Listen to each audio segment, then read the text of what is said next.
হাসব্যান্ডকে যদি তার পছন্দের খাবার রান্না করে খায় তাহলে নাকি তার রোজ খেতে চাইবে, আর রোজ খেতে চাইলে আমার রোজ কষ্ট হবে, এটা তার অভ্যাস হয়ে যাবে। এটা আমার কথা না, একটা ভাবির কথা।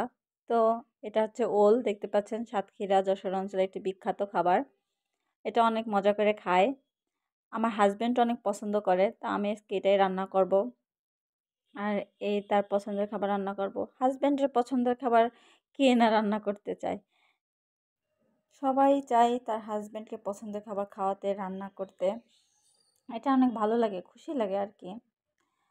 তো এই প্রথম আমি এই ধরনের কথা শুনলাম, কোনো ওয়াইফ যে তার হাজব্যান্ডকে রান্না করে খাওয়ালে তার অভ্যাস হয়ে যাবে, সে রেগুলার খেতে যাবে, তার কষ্ট হবে।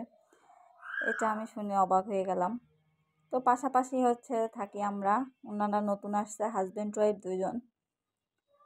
একদিন আমার রুমে আসছে, তো রান্নাঘরে এসে বলছে আপনি সকালে রুটি করেন? তো আমি বলছি জি করি। তো বলছে আমার জামাইও অনেক রুটি পছন্দ করে, মানে ওনার হাজব্যান্ডের কথা বলছে আর কি।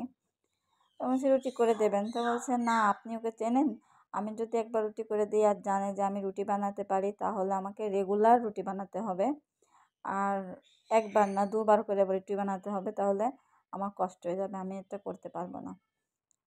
তো আমি আর কি অবাক হয়ে গেলাম না কথাটা শুনে, যে কোনো ওয়াইফ এই ধরনের কথা বলতে পারে যে হাজবেন্ডের পছন্দের খাবার রান্না করে খাওয়াতে পারবে না, কষ্ট হয়ে যাবে।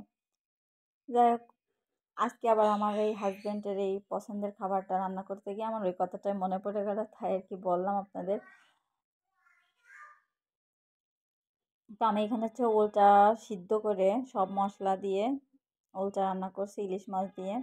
আমি আগে জানতাম না যে এটা কিভাবে রান্না করে, এজন্য ভালো হতো না, কিন্তু আজকে আমি সিদ্ধ করে রান্না করছি, ওলটা নাকি সিদ্ধ করে নিতে হয়, তো সেভাবে রান্না করছি, দেখি কেমন হয় আর কি। এখানে আমার রান্নাও চলছে আর আপনাদের সাথে গল্পটাও বলছি। আমার রান্নাটা কেমন হচ্ছে জানি না, আজকে কেমন হবে রান্নাটা, তো দেখা যাক কেমন হয়। চেষ্টা তো করছি ভালো করে করার। তো এখানে একটু লবণ কম হয়েছে, যার কারণে আমি আবার একটু লবণ দিয়ে নিচ্ছি।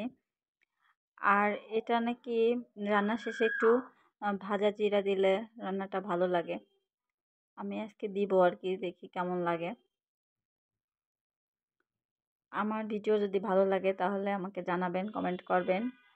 আর এই তো আমি এখানে ভাজা জিরাটা উপরে দিয়ে দিচ্ছি। সবাই ভালো থাকবেন, আল্লাহ হাফেজ।